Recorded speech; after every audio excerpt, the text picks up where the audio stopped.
시간이 되었습니다. 다 같이 교학에 맞춰서 묵상 기도하심으로 주일 예배 시작하겠습니다.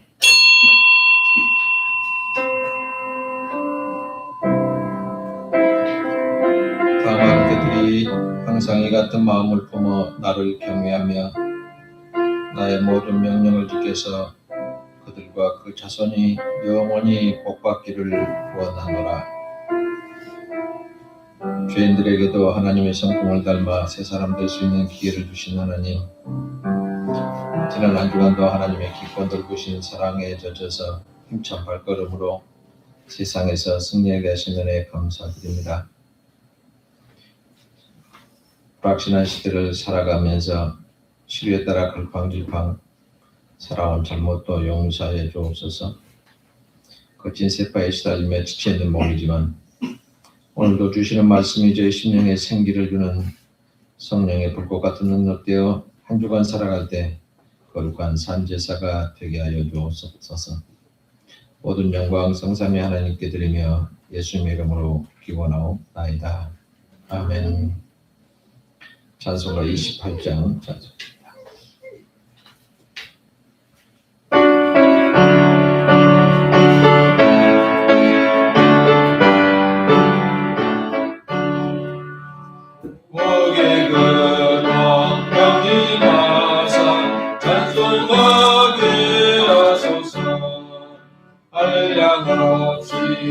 자비하신 생명을 빌었구나. 천사들의 찬송가를 내게 가르치소서. 구속하신 그 사랑을 항상 찬송합니다. 주의 크신 도움받아 이때까지 왔으니 이와 같이 천국에 이르기를 바라니. 하나님의 불을 떠나 죄에 빠진 우리를 예수 구원하시려고 보혈을 흘려주셨네. 주의 귀한 은혜 받고 인생 빚진 자되니 주의 은혜 사실 대사 저를 주께 매소서. 우리 마음은 연약하여 언제 어리시우니 하나님이 받으시고 천국에를 지소서.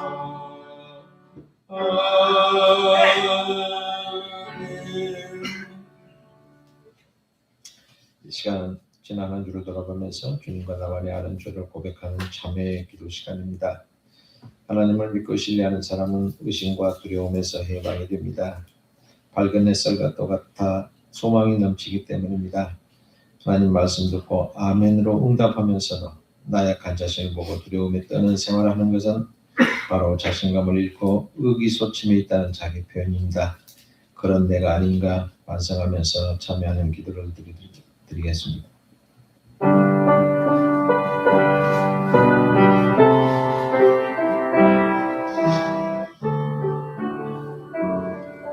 낭망하는 저희를 따뜻하게 위해 주신 하나님, 오늘도 피곤한 몸에 끌고 나온 저희들을 영적인 본능으로 새롭게 하신 은혜에 감사드립니다. 피곤하고 득진된 영혼이 저희들의 욕심과 하나님께 온전히 의지하지 못한 자업자 되김을 고백합니다.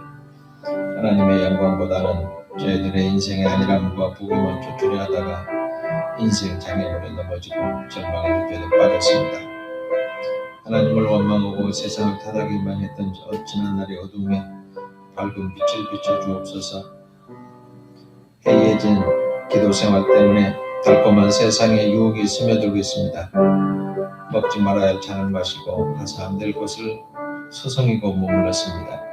하늘 기쁨보다는 육신의 정욕을 쫓고 겉모양의 화려함에 매몰되어 주님 능력 헛되이 허비했던 잘못을 자복합니다.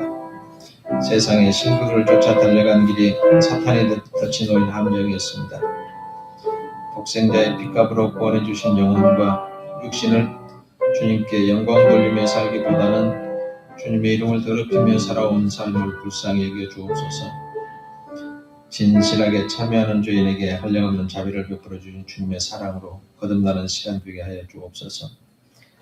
탐욕으로 왕성했던 마음이 예수 그리스도를 향해 헌신하는 용기로 사용되게 하시며 구원의 성업을 다짐하는 저희 이 시간에 저희들의 심령에 진리의 빛을 밝게 비춰주시사 어두운 세상에서 밝히는 등불 되어 두려운 생각도 저버리고 마음의 검을 차고 의의 갑옷을 입고 용감하게 승리하는 저희가 되게 하여 주옵소서.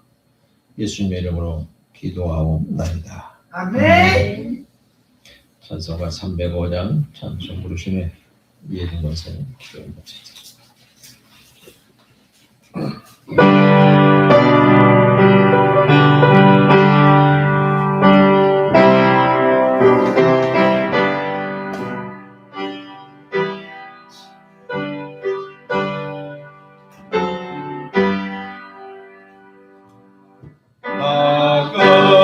나같은 죄인 살리신 주의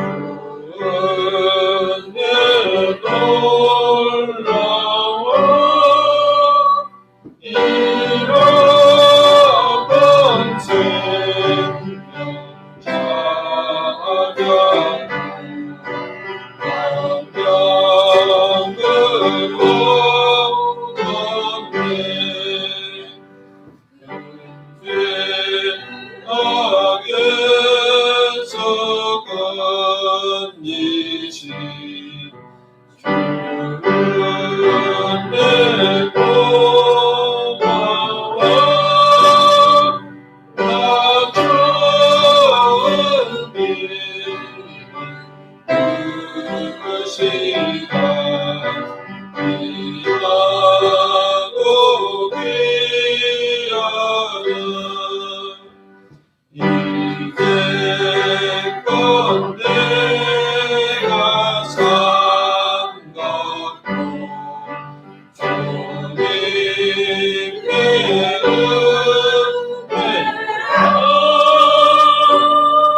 사랑이 많으신 하나님 아버지, 우리에게 아바 아버지라 부르도록 자녀의 권세를 주시고 이 시간 예배당에 나와 하나님을 예배하게 하시니 감사합니다.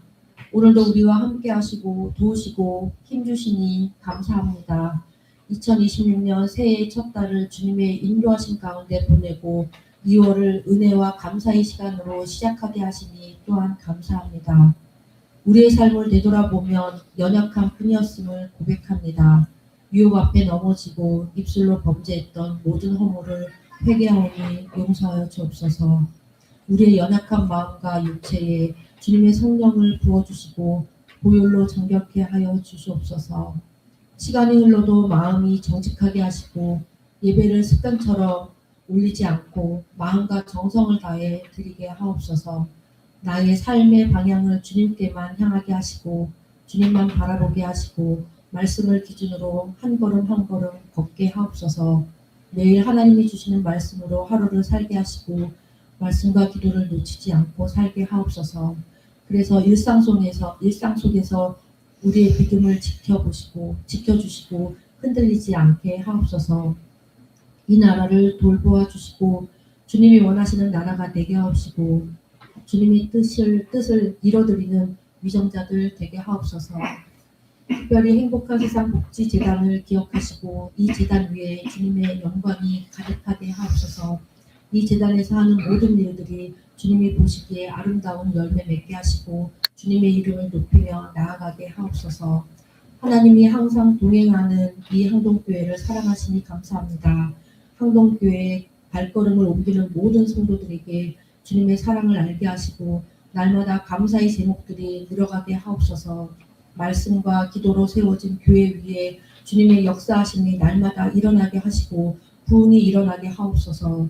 이만동 목사님을 세워주시고 우리에게 귀한 말씀을 전하게 하시니 감사합니다. 그 말씀을 깨닫는 은혜, 지킬 수 있는 믿음을 주셔서 아름다운 그리스도의 향기를 내뿜는 성도들 되게 하옵소서. 이 시대와 지역사회를 향한 사명을 온전히 감당하게 하옵소서. 새로운 소망과 비전을 품고 믿음으로 달려가길 소망하는 저희의 모든 기도들을 들어주시고 응답하여 주옵소서. 이 모든 말씀 살아계신 예수 그리스도의 이름으로 기도드립니다. 아멘.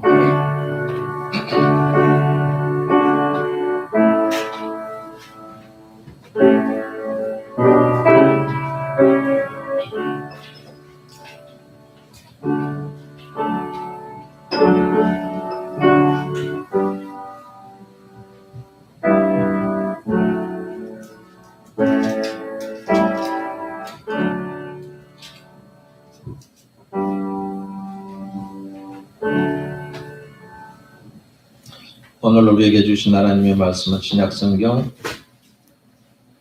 343쪽 디모데후서 1장 7절부터 14절 말씀까지 제가 봉독합니다. 디모데후서 1장 7절부터 14절입니다. 하나님이 우리에게 주신 것은 두려워하는 마음이 아니요 오직 능력과 사랑과 질지하는 마음이니 그러므로 너는 내가 우리 주를 증언함과 또는 주를 위하여 갇힌 자 된 나를 부끄러워하지 말고 오직 하나님의 능력을 따라 복음과 함께 고난을 받으라. 하나님이 우리를 구원하사 거룩과 선 소명으로 부르심은 우리의 행위대로 하심이 아니요 오직 자기 뜻과 영원 전부터 그리스도 예수 안에서 우리에게 주신 은혜대로라 하심이라. 이제는 우리 구주 그리스도 예수의 나타나심으로 말미암아 나타났으니 그는 사망을 패하시고 복음으로서 생명과 썩지 아니할 것을 드러내신지라. 내가 이 복음을 위하여 선포자와 사도와 교사로 세움을 입었노라.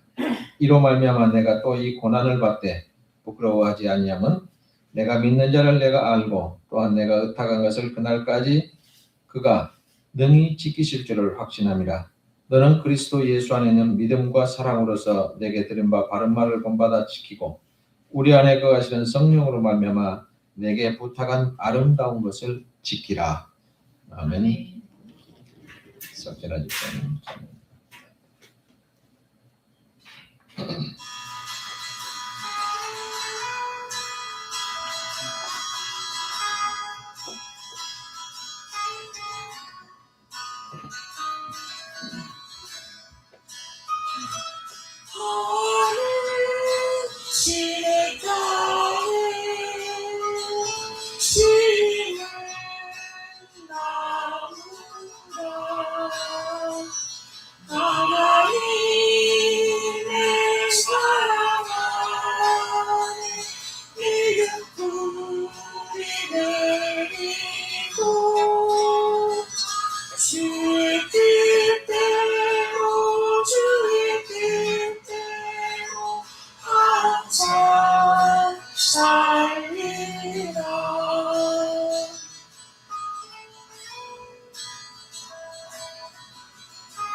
저를 조차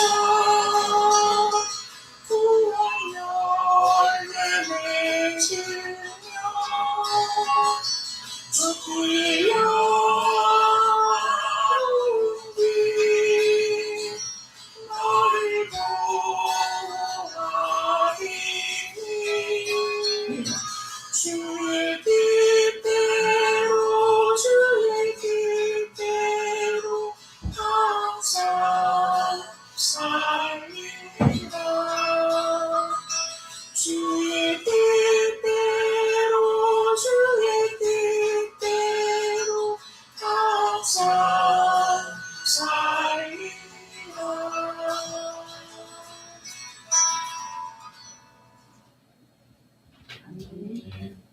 감사합니다.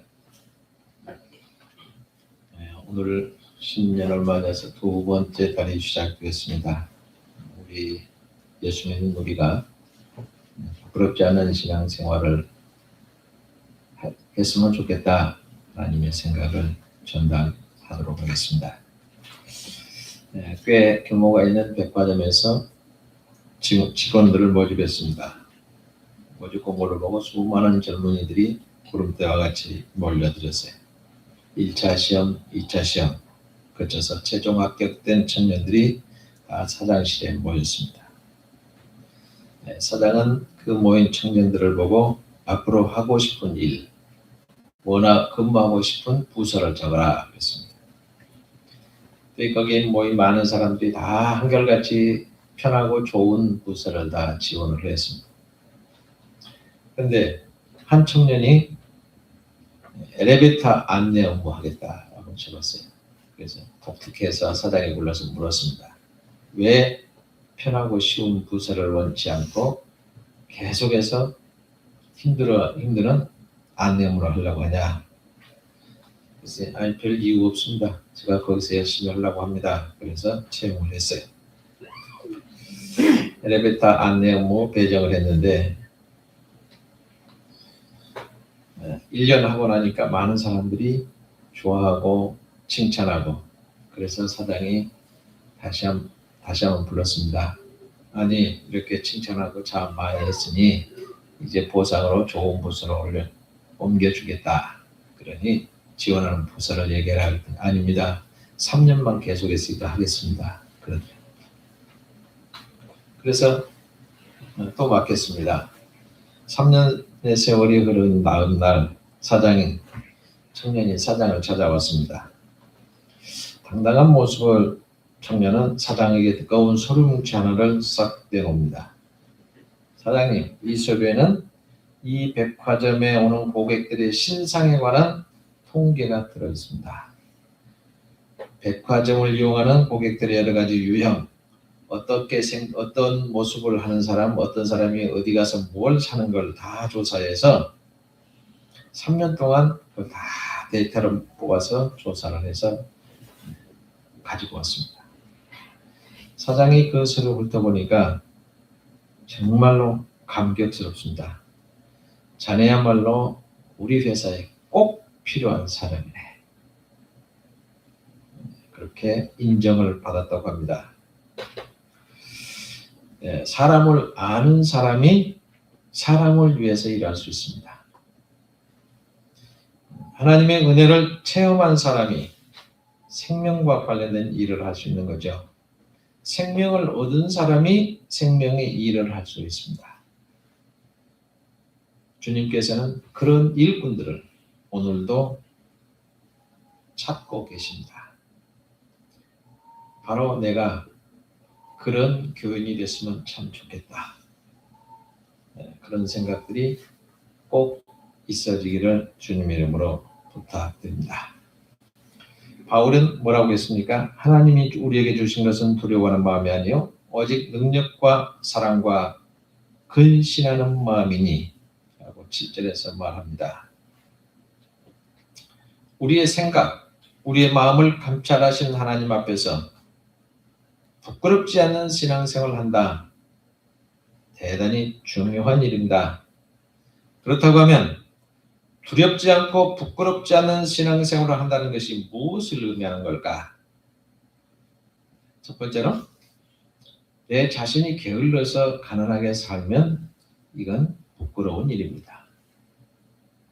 하나님이 말씀합니다. 땅에는 언제든지 가난한 자가 그치지 아니하겠는고로 내가 네게 명하여 주노니 너는 반드시 네 경내 네 형제의 곤란한 자와 궁핍한 자에게 손을 펼지니라. 신명기 15장 11절 말씀입니다. 그렇습니다. 아무리 경제가 나아지고 국민의 GDP가 높아진다고 해도 가난한 사람은 언제나 있긴 마련입니다. 그렇기 때문에 이 가난은 불편할 뿐이지 죄는 아니라고 하는 겁니다. 그러나 같은 가난이라고 해도 내가 게을러서 가난하고 내가 게으르니까 가족들이 고생한다고 하면 이건 부끄러운 일이죠.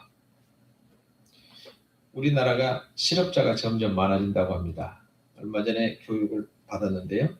AI 교육을 받았는데 앞으로는요. 사람이 할 일이 아무것도 없답니다. 옛날에는 로봇 하면 세토막 이렇게 인식이 강했는데 지금은 앞으로 한 3년 이내에는 사람과 똑같이 생긴 로봇가 등장한답니다. 그래서 그 로봇과 연애도 하고 그 로봇과 대화도 하고 다 한대요. 이 일은 얼마나 잘하냐? 사람은 지쳐서 못 하잖아요. 조금 하면. 그런데 로봇은 24시간 뺑뺑 돌려도 지칠 줄 몰라요. 그래서 모든 생산품은 로봇가 다 만들게 된답니다. 그때는 어떻게 될까요, 우리가? 할 일이 없어지죠. 복지원은 안 없어질 텐데 다른 회사들은 다 문 닫아야지. 로봇가 다 하는데 할 일이 없잖아요. 그리고 노조 데모하지도 않잖아요. 로봇끼리 모여서 우리 데모할까? 라고 하겠어요? 없습니다. 그래서 앞으로 우리 사회는 어찌 될 것인가? 그리고 지금은 기계로만 만들어져 있는데 사람의 모습과 똑같이 만든답니다. 이제. 그래서 로봇하고 비교가 되겠어요. 세상에서 제일 이쁜 얼굴 만들겠고 제일 멋진 폼 만들고 그래서 이제 요즘에 사람들이 강아지하고도 죽을둥살둥 먹어주고 좋아하는데 그런 로봇가 나오면 어떻게 되겠어요? 실업자가 점점 늘어갑니다. 직장을 잃어서 불의한 청지기가 속으로 말하기를 주인이 내 직분을 빼앗으니 내가 무엇을 할꼬 땅을 파자니 힘이 없고 빌어먹자니 부끄럽구나. 누가복음 16장 3절에 그렇게 말씀합니다. 그런 한심스러운 사람들이 있습니다. 요즘에 직장이 많고도 없다고 합니다.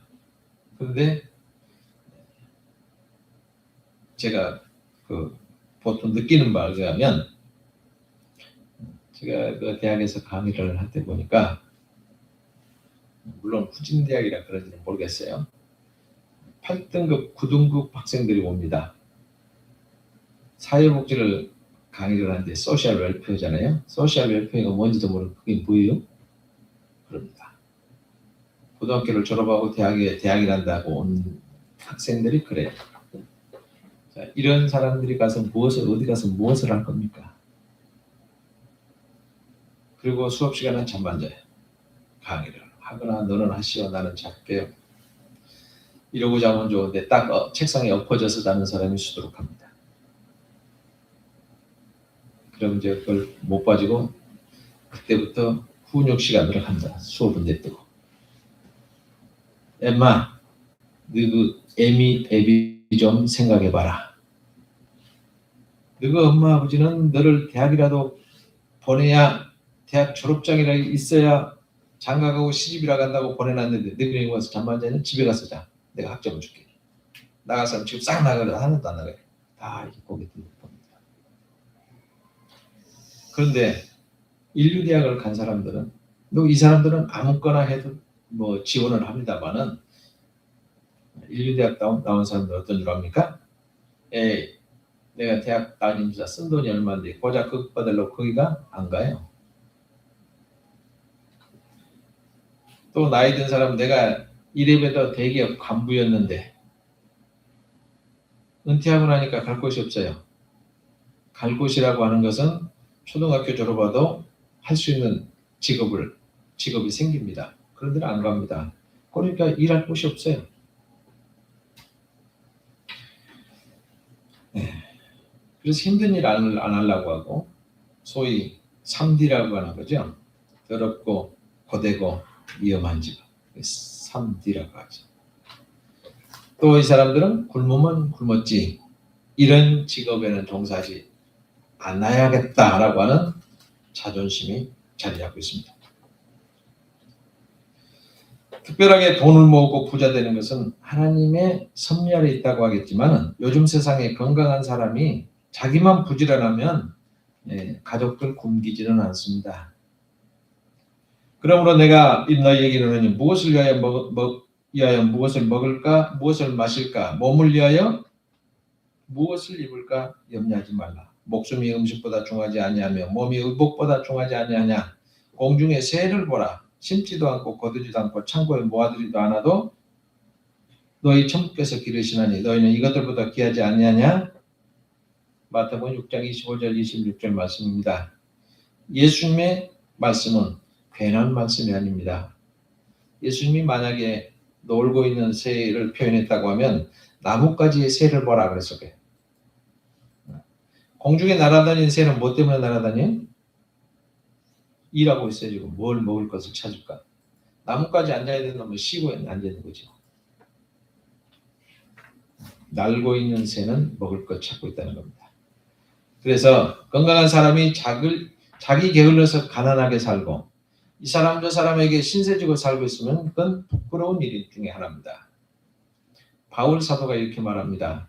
우리가 너희와 함께 있을 때도 너희에게 명하기를 누구든지 일하기 싫어하거든 먹지도 말게 하라 하였다니 우리가 들은즉 너희 가운데 기모 없이 행하여 도무지 일하지 아니하고 일만 만드는 자들이 있다 하니 이런 자들에게 우리가 명하고 주 예수 그리스도 안에서 구원하기를 종용히 일하여 자기 양식을 먹으라 하노라.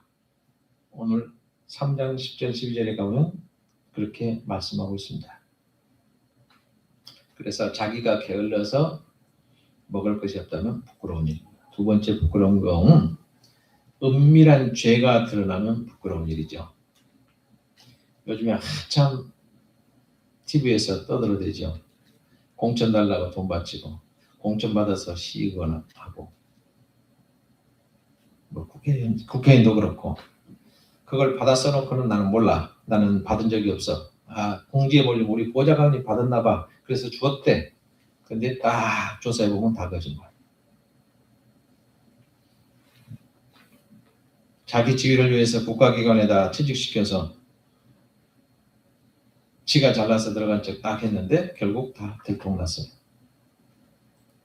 온갖 비리 다 감추고 장관 하라고 그러니까 좋다고 뛰어나가다가 과거에 잘못된 일만 다 들통났습니다. 이제 그 양반은 다음번에 국회의원 못 나오지. 장관도 못 하지. 아무것도 없는 망신당한 거지.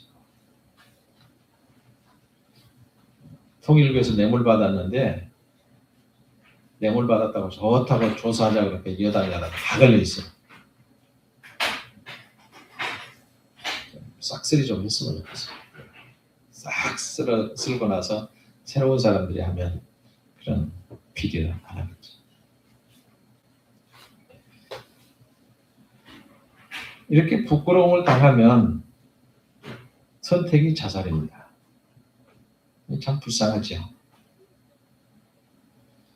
우리 주변에는 도저히 상식으로 이해되지 않는 말과 행동을 하다가 부끄러움 당한 사람 참 많이 있습니다. 여러분 세상에 비밀이 어디 있고 숨겨질 일이 어디 있습니까? 그래서 예수님은 말씀하시기를 바리새인들의 누룩 곧 외식을 주의하라.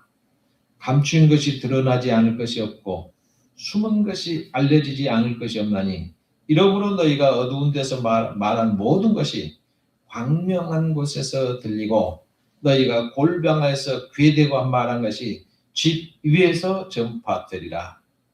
누가복음 12장 1절부터 3절 말씀입니다. 둘이 소곤소곤 방구석에서 얘기했더니 이 말이 지붕에서 나팔 불듯이 나타난다. 뭐 세상의 모든 사람이 다 알게 된다는 얘기죠. 이렇게 죄가 드러나면 부끄러운 일이죠. 세 번째 부끄러운 거는 주님의 일을 부끄러운 게 아니고 세 번째는 주를 위해서 일하다가 고난당하는 것은 결코 부끄러운 일이 아니다 그랬습니다. 디모데후서는 바울이 로마 옥중에 가서 쓴 편지죠. 이때는 사도행전 28장에 나오는 첫 번째 투옥과는 사정이 달라요. 너는 예수님을 전하지 말아라. 그러고 감옥에서 풀어주었는데 또 전도를 시작합니다. 그래서 전도하다 또 잡혀왔고 시기적으로 네로 황제가 통치하던 시기 때문에 로마의 마머틴이라고 하는 지하 감옥에 갇혀 있었습니다. 지하 감옥에 갇혀 있으니까 엄청나게 외롭죠. 외로운 마음에 디모데를 보고 싶어하는 바울은 행여나 디모데가 자기 자신이 이 옥에 갇힌 모습을 보고 부끄러워하지 않을까 염려하고 있었습니다. 어쩌면 디모데는 스승이 다시 수감된 사실로 인해서 굉장히 마음이 상심하고 있었을지도 모릅니다. 더군다나 이제 바울의 나이는 상당히 많이 들었어요. 그래서 건강이 힘든 옥중 생활을 견딜 수 있을까 하는 염려와 함께 당시에는 네로 황제가 기독교인들을 대단하게 핍박하고 있었기 때문에 이번 투옥이 마지막일 것이다. 못 나오고 돌아가실 것이다. 이렇게 생각을 할 때 그 마음은 굉장히 어두웠을 겁니다. 그래서 바울은 이렇게 편지를 씁니다. 하나님이 우리에게 주신 것은 두려워하는 마음 아니요 오직 능력과 사랑과 근신하는 마음이다 라고 했어요. 먼저 바울은 디모데에게 나를 부끄러워하지 말라. 왜냐하면 자신이 옥에 갇힌 것은 주님의 증거와 주님을 위해서 갇힌 것이기 때문이다. 죄가 있고 잘못이 있어서 갇혔다고 하면 부끄러운 일이겠지만 주님을 위해서 갇힌 것은 조금 더 부끄러운 것이 없다. 그런 얘기입니다. 고난에는 세 가지가 있다고 합니다. 죄가 있어서 받는 고난, 애매하게 받는 고난, 그리고 선을 행함으로 받는 고난. 여러분 잘못한 일이 있어서 매를 맞고 고난당하면 뭔 자랑해 주겠어요? 그런데 애매하게 고난을 받아도 하나님을 생각하고 슬픔을 참으면 은혜라. 베드로전서 2장 19절에 그렇게 말합니다. 아름답다는 말의 문자적인 뜻은 은혜라는 뜻입니다. 그래서 주님을 위해서 일하다가 고난당하고 참았다고 하면 얼마나 아름다운 일이겠습니까? 예수님도 우리를 위해서 먼저 이런 고난을 겪었습니다. 그리고 우리들로 하여금 그 발자취를 따라오게 하셨어요. 예수님은 제자들에게 내가 너희들로 주인보다 더 크지 못하다 한 말을 기억해라. 사람들이 나를 핍박하였으니 너희도 핍박할 것이고 내 말을 지켰은즉 너희 말도 지킬 터라. 요한복음 15장 20절에 그렇게 기록합니다. 정치인 얘기를 해서 죄송합니다만 자신이 부정부패와 싸우다가 학교에서 퇴학당하고 사형수가 된 것을 자랑스럽게 여기서 국회의원 출마를 했는데요. 그때 죄수복을 입고 포승에 묶인 사진을 포스터에 실은 적이 있어요. 내가 이렇게 민주주의를 위해서 싸우다 감옥 갔노라. 그거 맞는 말인지 모르겠어요. 이런 고난이 자랑스러운 일이라고 하면 주님을 위한 고난이 얼마나 떳떳하고 얼마나 자랑스럽겠습니까? 그러므로 부끄러워할 것이 아니라 오직 하나님의 능력을 쫓아 복음과 함께 고난을 받으라고 권면합니다. 어느 부모가 자식이 고생하는 걸 좋아하겠어요? 어떤 스승이 제자가 고난당하는 것을 기뻐하겠습니까? 그런데 현재 고난은 장차 우리에게 나타날 영광과 좋게 비교할 수 없기 때문에 기쁘다라고 합니다. 로마서 8장 18절에 그렇게 말하고 있습니다. 사도 베드로는 우리를 시련하려고 하는 불시험을 이상한 일 당한 것 같이 이상히 여기지 말고 그리스도의 고난에 참여하는 것으로 알고 즐거워하라. 베드로전서 4장 12절부터 16절에 그렇게 고백합니다. 우리가 그리스도의 이름으로 욕을 받으면 복 있는 사람이니까 부끄러워하지 말고 오직 하나님께 영광을 돌리라고 했습니다. 예수님께서 하셨던 말씀이 기억나기 때문에 이 말을 했어요. 예수님이 뭐라고 했어요? 마태복음 5장 11절 12절에 나를 인하여 너희를 욕하고 핍박하고 거짓으로 너희를 거스려 모든 악한 말을 할 때는 너희에게 복이 있나니 기뻐하고 즐거워라. 하늘에서 너희 상이 크다 그랬습니다. 또한 바울 자신도 이 고난을 부끄럽게 생각하지 않았습니다. 왜냐하면 나를 의뢰한 사람, 다시 말해서 내가 믿는 자 예수 그리스도를 알기 때문에 그랬어요. 그분은 신실하신 분입니다. 그분은 변함이 없으신 분입니다. 그분은 모든 것을 합력하여 선을 이루시는 분입니다. 바울 사도는 바로 이분께 자신을 맡깁니다. 내가 죽고 사는 것, 생사호복을 모두 다 예수님께 맡겨 의탁했습니다. 그러므로 주신 생명이 끝나는 그날까지, 주님 다시 오시는 그날까지 능히 지켜주실 것을 확신하고 있습니다. 주님께서 자신에게 반포자, 전도하는 사람에게 반포자와 사도와 교사의 사명을 맡기셨으니 살고 죽거나 모든 것은 그분에게 맡기고 사명을 위해서 살아갈 뿐이다 라고 하십니다. 이 사명을 완수할 때까지 지켜주신다는 것은 주님의 신실한 약속이기 때문에 그렇습니다. 그래서 정치인들이 제일 미워하는 게 종교인들입니다. 여러분들은 말이 안 통합니다. 나 죽을게요. 마음대로 하세요. 세상에 죽자 살자 버티는 사람하고는 누구도 못 이깁니다. 그런 까닭에 옥에 갇히는 것도 부끄럽지 않고 죽음도 두렵지 않습니다. 사명을 완수한 사람에게 죽음은 안식을 의미하는 것이고 영광에 참여하는 것이기 때문에 그렇습니다. 하나님의 약속은 변함이 없습니다. 2차 대전 발발하기 전에 히틀러가 유태인을 확산하기 위해서 잡아들일 때 한 나이 많은 납비가 이런 말을 했습니다.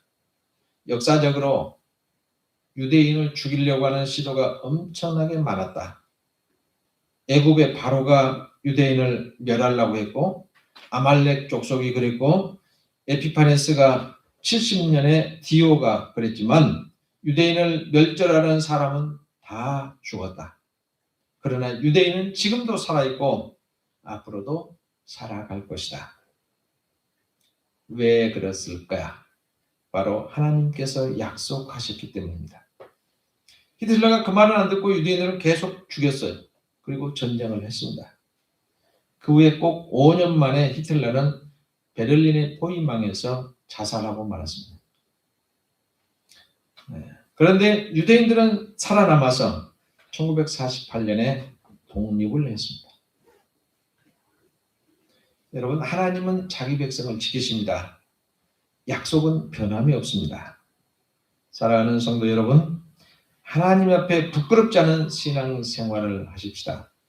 하나님이 도와주실 것이라고 하는 믿음을 빙자해서 게으르고 나태한 생활하다가 부끄러움을 당하지 마십시다.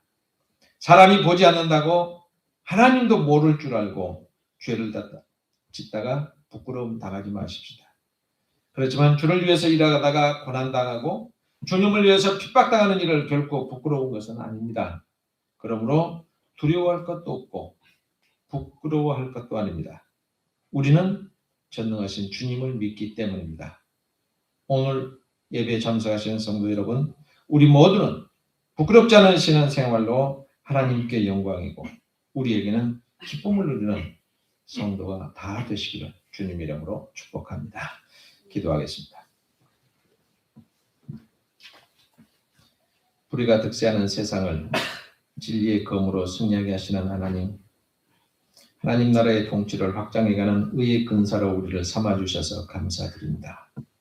한 주간도 말씀으로 저희의 믿음을 강하게 해주셨지만 어둠의 노예가 되어서 살았던 잘못을 용서하시옵소서. 하루하루의 삶을 무익하게 보냈고 나태하고 게으르게 지낸 적도 있습니다. 더 좋은 여건 오면 봉사하겠다는 핑계 뒤에 숨길 주셨던 불쌍한 잘못을 용서해 주옵소서. 주님 뜻대로 살려고 몸부림치는 자녀들에게 사랑의 향기를 발휘하는 품성을 빚어주셔서 믿지 않는 이웃에게 인정받는 믿음으로 능력 있게 복음을 전하게 하여 주옵소서. 주의 지팡으로 인도해 주셔서 저희들에게 정하신 분깃과도 같은 직분에 충성할 각오를 새롭게 하니 받아 주시옵소서. 맡겨진 직분을 감당할 하늘 능력을 배가시켜 주시고 저희의 헌신과 봉사가 하나님 나라 확장하는 열성적인 충성자의 반열에 들게 하여 주옵소서. 십자가의 사랑을 의지할 때 상처난 마음이 회복되고 가정이 작은 천국 같은 행복의 보금자리가 되게 하여 주옵소서. 예수님의 이름으로 기도하옵나이다. 아멘.